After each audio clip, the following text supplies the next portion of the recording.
The bells no longer tolled. Avalon's tower stood like blackened teeth against the blood-red sky, and the city burned in silence broken only by the crackle of fire and the distant cries of the dying. The once great citadel had become a hollow carcass, its marble bones charred, its banners reduced to smoldering rags.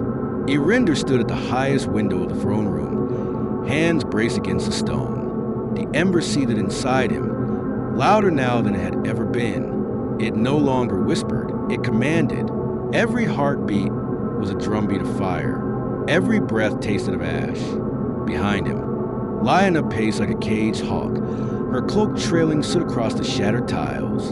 Her silver hair gleamed faintly even in the dark, catching the glow of fires below.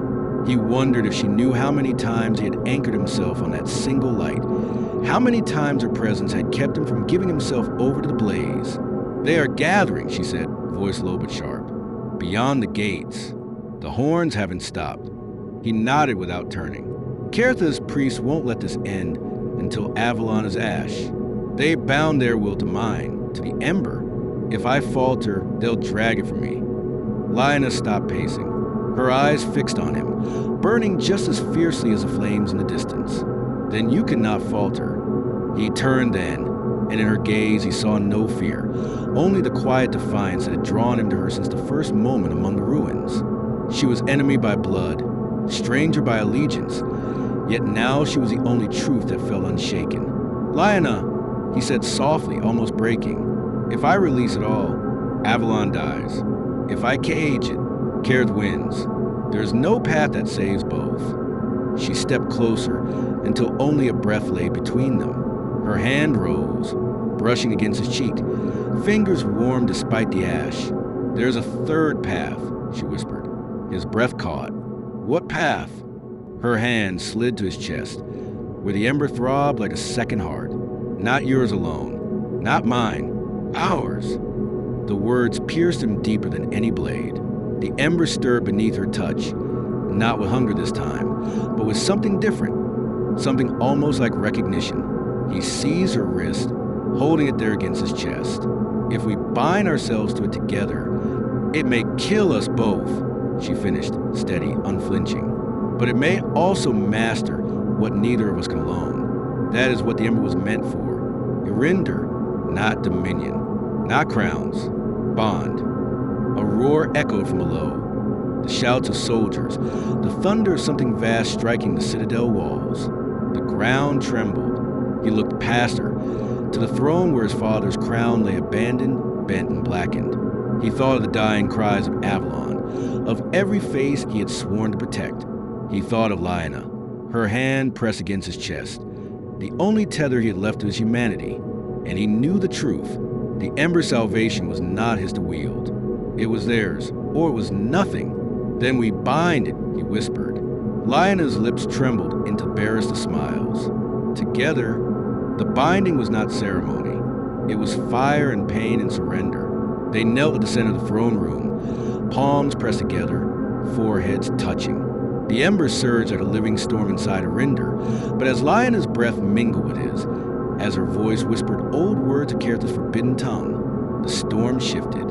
The fire did not only burn within him, it spilled into her, and for the first time it felt shared. He gasped, nearly breaking as the heat seared through every nerve. She held fast, teeth clenched, her own body trembling against his. And then, light, not the wild blaze that consumed, but a steady flame. It burned in the space between them, hovering above their joined hands.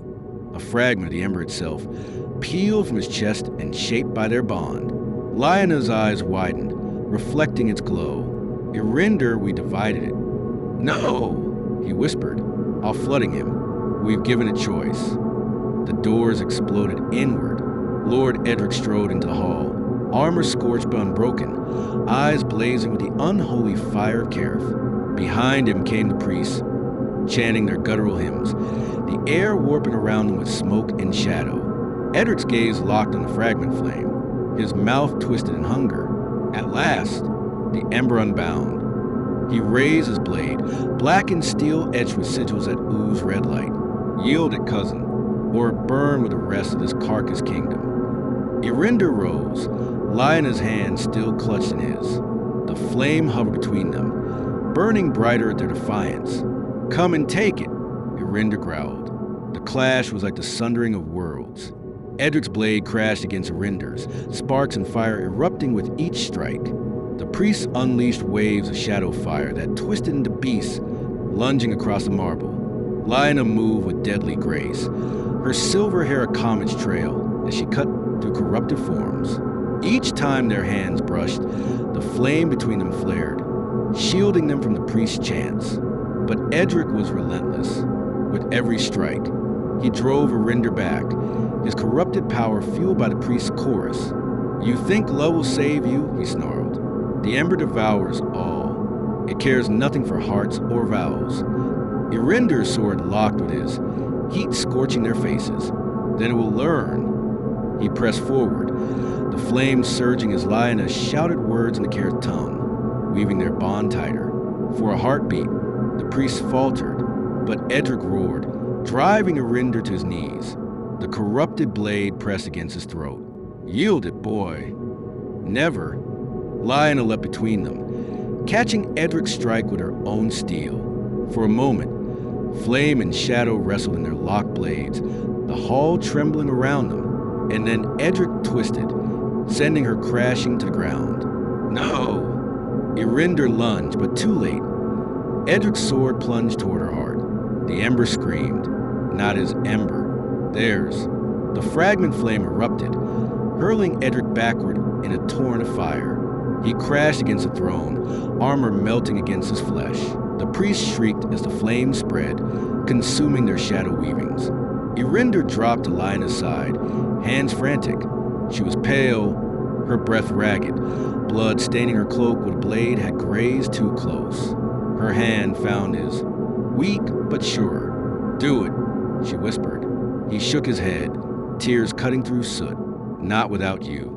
Her eyes, silver even through the haze, locked on his.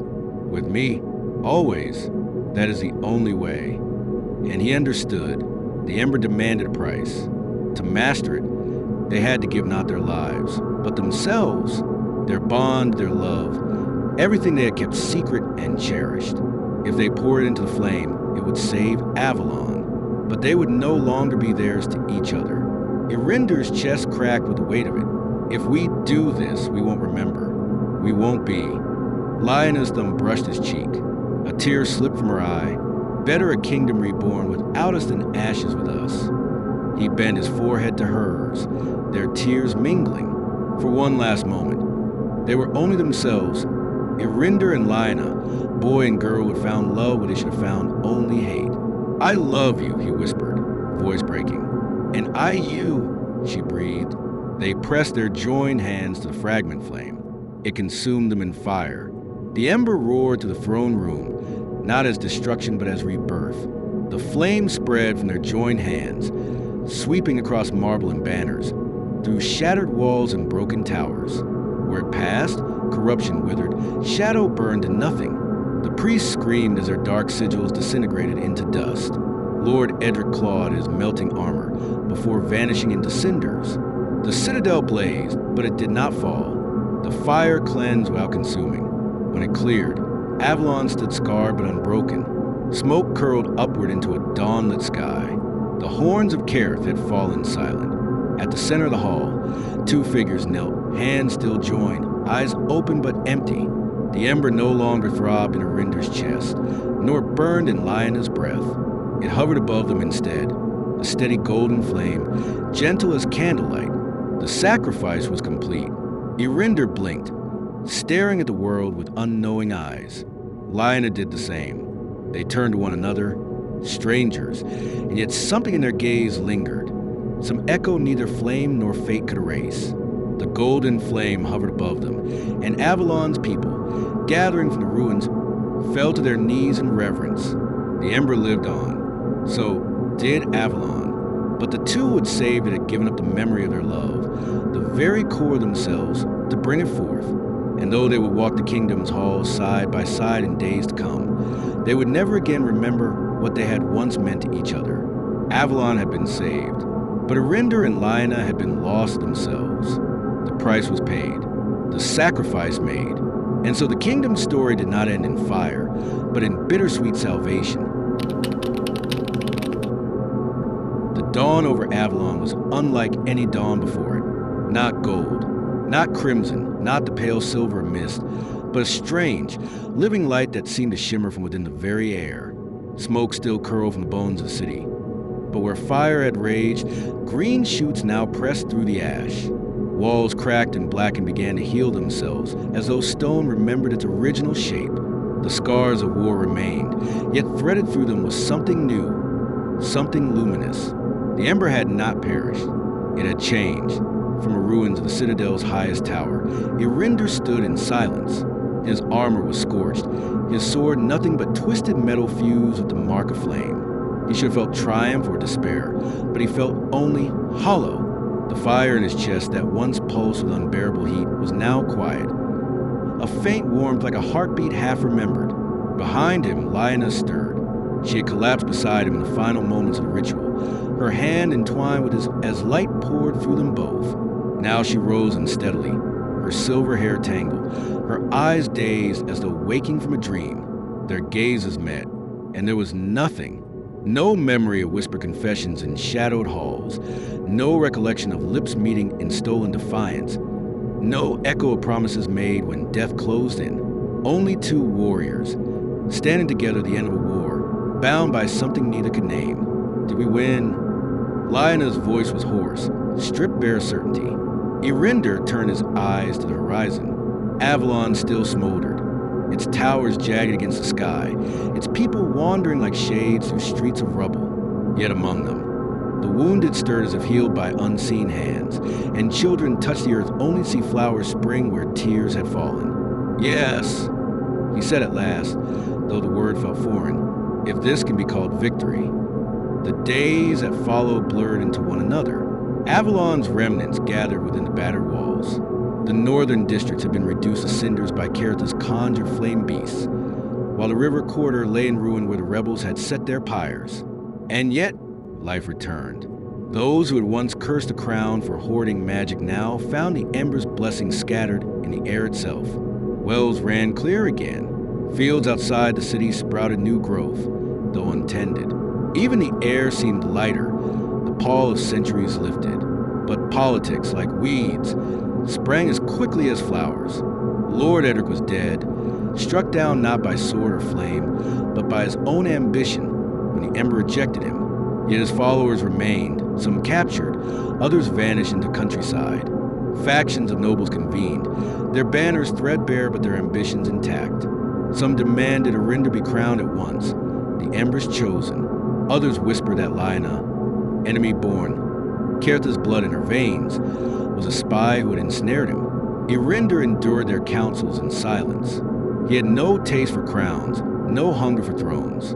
The Ember within him was quieter now, yet it flickered at their bickering, as if amused at the futility of men.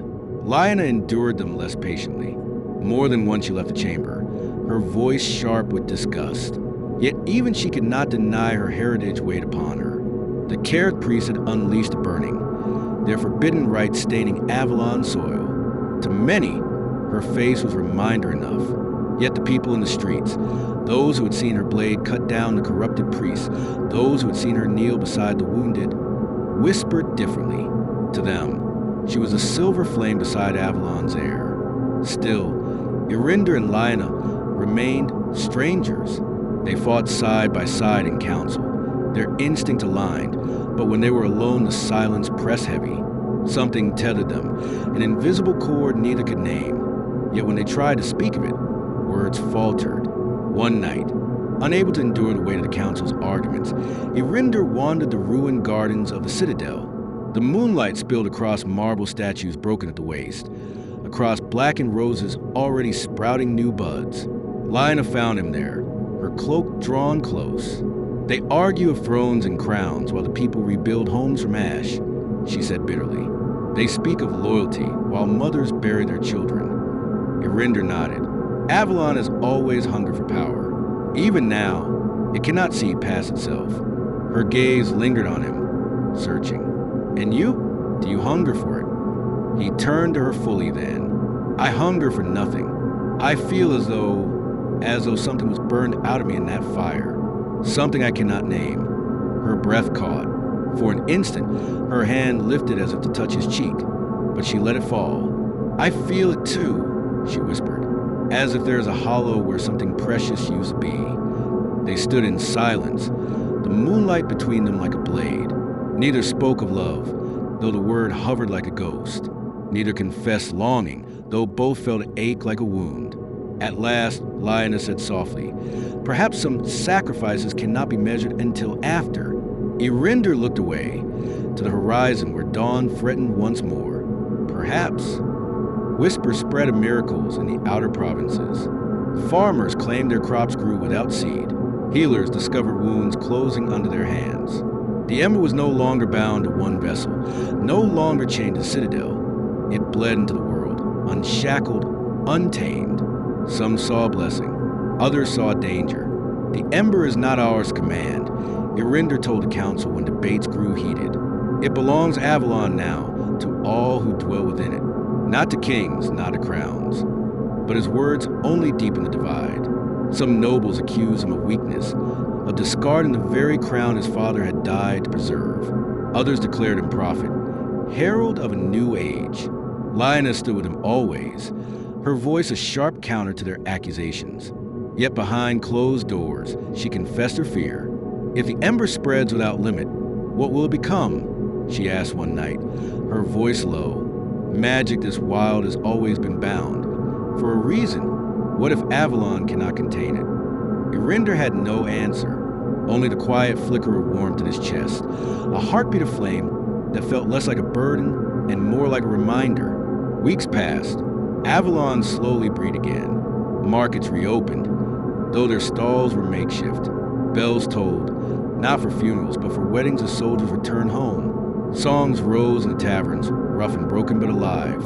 And still, Erinder and Lioness' bond deepened, not through memory, but through instinct. They moved in unison without thought, their words often half-spoken yet fully understood. When danger threatened, raiders testing the weakened borders, they fought as though one soul guided two blades. It was not love as it had been.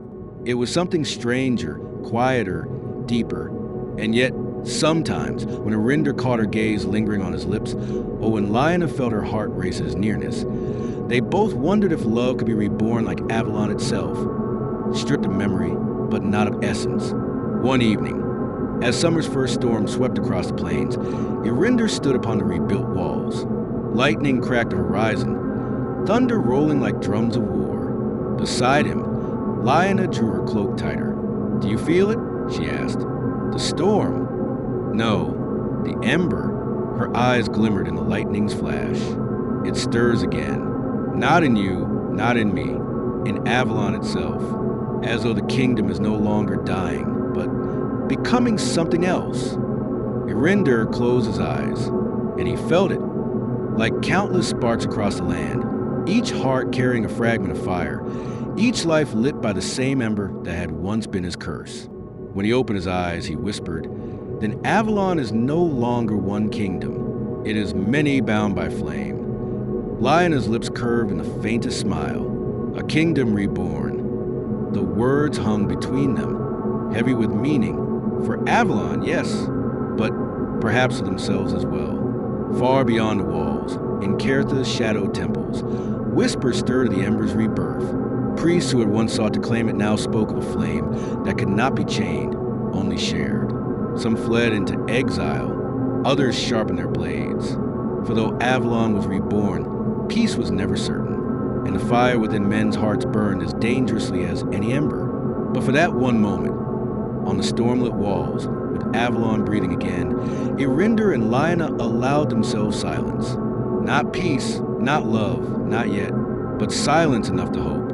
Avalon lived, the Ember endured, and in its quiet glow, so too did the bond between two souls who had lost everything, yet found in each other the beginning of something eternal. The kingdom was reborn, but its true test had only just begun. The dawn broke over Avalon in fragile, trembling light. Smoke still curled from the northern gates, a gray wraith against the pale sky. But Yet the city had survived the night. Its streets were littered with ash and splintered timber. The scars of rebellion etched into every wall and square. Yet the spires of the citadel caught the first rays of sun, golden once more, though streaked with soot. Ember stood atop the highest tower, shoulders bowed, eyes fixed on the ruins below. The Ember had quieted. Its fire no longer roared through his veins, nor pulsed like a living drum in his chest. He had given it all, every ounce of control, every shred of will, to end the burning and preserve Avalon. And in return, the Ember had survived, tempered by shadow, restrained by love and sacrifice, yet forever changed. Lyanna stood beside him, her silver hair catching the morning light like molten frost. Her face was pale, but the faintest curve of her lips suggested relief, though it did not reach her eyes. For both of them, the night had been victory and defeat entwined, a single thread of pain and wonder. "You saved them," she whispered, voice tight, almost breaking. "Avalon lives because of you, because of us." Ember shook his head, looking past her to the city. "I don't know if I saved it, or if I merely delayed what was always coming. The Ember, it cannot be tamed forever. One day, it will demand again, and Avalon may not survive that time." Lyanna's gaze met his, steady and unyielding. "Then we make that day as far away as we can, and we ensure that when it comes, we are ready, even if it costs us everything." A silence settled between them, heavy with all that had passed. The Council's betrayal, the Ashbourne rebellion, Lord Edric's corruption, and the inferno that had almost consumed the city. Yet beneath that silence lay something more potent, a recognition of the bond that had grown between them, forged in fire and shadow, in desperate nights and fleeting moments of stolen warmth. Ember reached out, his hand brushing hers. The Ember stirred faintly, a whisper in the recesses of his chest, and for the first time since that night in the Citadel's Great Hall, he allowed himself to feel it, the fire that belonged not only to Avalon, but to Lyanna, to them together. But fate was not done with them. A distant cry rose in the streets, the echo of a child calling for a mother, a merchant shouting over the rubble. The city's heartbeat, fragile but alive, reminded them both of the cost of survival. Ember knew that for every life saved, another had been lost. He could not erase the screams or the tears. He could only honor them by living, by protecting what remained. "We should see to the wounded," he said, voice low, almost reluctant. "The Ember, it has preserved Avalon, but it cannot heal what war has broken." Lyanna nodded, and together they descended the spiraling stairs of the Citadel, stepping carefully through corridors scorched by fire and splattered with blood. They moved among the survivors, offering what aid they could. Ember's presence, once a symbol of authority, was now also a symbol of hope, tempered, flawed, but unwavering. Hours passed in a blur of effort. Soldiers and rebels alike were tended, the wounded lifted, the fallen honored. Even amidst devastation, Avalon's spirit persisted. The people were battered, frightened, and grieving, yet they were alive. As twilight approached, Ember and Lyanna found themselves on the southern battlements, overlooking the city once more. The Ember, dormant but pulsing faintly, lay like a heartbeat in Ember's chest, a reminder of the night's trials and of the choices that had been made. "Do you regret it?" Lyanna asked, her voice soft, almost a whisper carried by the evening breeze. "The Ember, the city, everything, even us?" Ember considered her, the weight of what they had endured pressing on his shoulders. He thought of his father, slumped at his throne and gasping for breath, of Lord Edric, fallen or fled, a traitor who had nearly doomed them all, of the rebels, who had risen from desperation, their cries and blood staining Avalon streets. And he thought of her, the silver-haired shadow who had become his anchor, his equal, and his mirror. "No," he said finally, "not everything, not you. I would choose it all again, if it meant we could save Avalon even like this." Her lips curved, just the faintest shadow of a smile, and for a moment, the city below them seemed to hold its breath. Night fell, and the first stars pierced the darkness. Ember and Lyanna lingered on the battlements, speaking little, their thoughts woven together by unspoken understanding. The Ember's warmth, restrained now but never extinguished, pulsed faintly between them. It was not just fire, not just magic. It was memory, love, and promise, a bond forged in desperate nights, in stolen glances and whispered truths. But the cost of the Ember's survival was clear. Erinder's strength had been drained to its limits, and Lyanna, though resilient, bore the mark of the bond as deeply as he did. They were alive, but they were forever changed. The Ember's power had reshaped them in body and spirit, binding them to Avalon and each other in ways that could never be fully undone. "We cannot stay," Lyanna said finally, her voice low, almost mournful. "Not here, not now. The city needs time to heal. And we need to be apart." Erinder's chest tightened. "Apart?" She nodded, her eyes glimmering with unshed tears. "We cannot be together as we wish. Not while Avalon recovers. Not while the Ember remains a part of us. You must rule and I must return to Kareth. There are responsibilities I cannot abandon." He swallowed, the Ember flaring faintly at her words, as if in protest. "And yet you are my shadow," he said quietly. "My fire cannot exist without you." "And neither can I without you," she admitted. "But we must endure the separation as we endured the fire. It is the only way Avalon can stand, and the only way we can survive ourselves." A silence fell between them, heavy but not cruel. The wind carried the scent of smoke and charred timber, of rain yet to fall and life yet to return. The city below stirred, faint lights beginning to glimmer in windows where the wounded had been tended and homes salvaged from rubble. Avalon was breathing again, fragile but unbroken. Erinder reached for her hand, brushing their fingers together. "Will we meet again?" She studied him, her gaze steady and piercing, and for a heartbeat, the world seemed to hold still. Then she smiled, faint, resolute, and whispered, "We will. When the Ember calls, when Avalon calls, when destiny calls, we will find each other. Until then, remember this, fire and shadow endure, even when apart." The city sighed below them, and the first raindrops began to fall, soft and steady, washing ash and blood into the earth. Erinder and Lyanna lingered on the battlements, hand in hand, feeling the Ember's faint pulse in their veins. It was quiet now, contained, no longer threatening to consume, yet still alive, a heartbeat shared between them and the city, a flame that would endure beyond all trials. And then she turned, moving back toward the stairwell, her cloak trailing behind her like liquid silver. Erinder wanted to call her back, to beg her to stay, to defy duty and destiny alike. But he did not. He allowed her to go, understanding that love, like fire, must sometimes be restrained, even when it burns brightest. When the last echo of her footsteps faded, Erinder remained alone, gazing at Avalon. The city was wounded, yes, but it lived. Its people were scattered, grieving yet alive. And in the quiet spaces between the ruins, the Ember whispered, a gentle warmth in his chest, a promise of resilience, of renewal, of hope. He raised his eyes to the horizon, where the sun dipped low and the sky was painted in streaks of crimson and gold.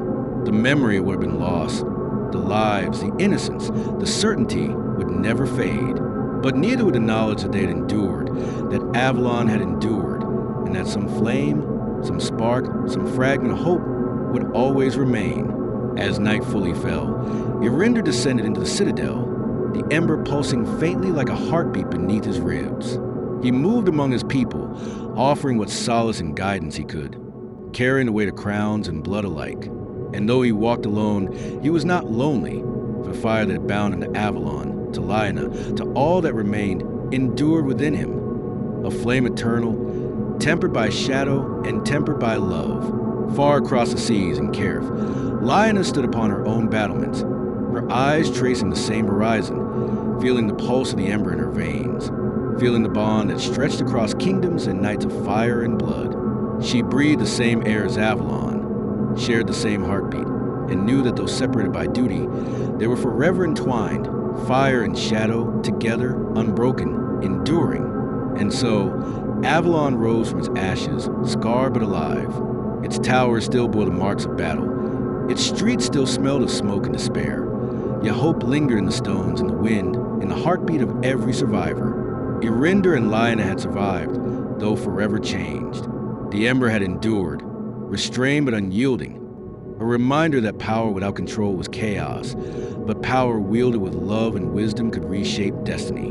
In the quiet moments, when the city slept and the night whispered to the spires, Irinder felt the ember stir, gentle now, a pulse of promise. He smiled faintly, thinking of Lyanna, thinking of what had been lost and what had been saved. He had faced fire and shadow, betrayal and blood, despair and grief, and had emerged battered but unbroken. Avalon would endure. They would endure. And in the hearts of those who had survived, in the whispers of the wind through scarred streets, in the pulse of the ember itself, a single truth remained. Some flames, once kindled, never die. They endure quietly, fiercely, like love, like hope, like the memory of a night when fire and shadow stood together, and the world was forever changed. The ember slept, but it was alive. Avalon slept, but it would awaken. And across the distance, hearts bound by fire and shadow beat together. A promise of return, a promise of life, a promise that the story, though scarred and finished, would never truly end. Irinder lifted his gaze to the stars, and for the first time in what felt like eternity, he allowed himself to hope. The end of one battle was never the end of all things. The ember had endured, so had they, and so would Avalon. Some flames, once lit, burn forever.